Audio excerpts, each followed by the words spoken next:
Pemerintah Aceh telah merumuskan berbagai langkah sebagai bentuk komitmen mendukung upaya percepatan ekspor komoditas unggulan di bumi Serambi Mekah. Hal tersebut disampaikan oleh PLT Sekretaris Daerah Aceh M. Nasir dalam sambutannya pada sosialisasi percepatan ekspor Go Ekspor komoditas hewan, ikan, dan tumbuhan di Aula Kriyat Muraya Hotel pada Kamis 22 Mei 2025.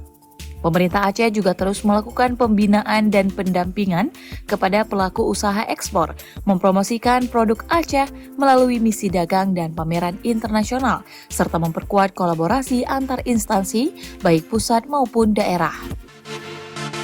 M. Nasir menjelaskan, keberhasilan komoditas ekspor akan turut meningkatkan nilai tambah dan pendapatan daerah, mendorong diversifikasi ekspor, agar kita tidak bergantung pada bahan bakar mineral dan juga memperluas akses ke pasar non-tradisional di Timur Tengah, Eropa, dan kawasan Asia. Kita berharap melalui kegiatan ini pelaku usaha di Aceh semakin memahami standar internasional, prosedur karantina, hingga regulasi teknis yang menjadi syarat dalam kegiatan ekspor. Sosialisasi ini juga membuka ruang kolaborasi antara para pelaku usaha, regulator, serta institusi pendukung ekspor.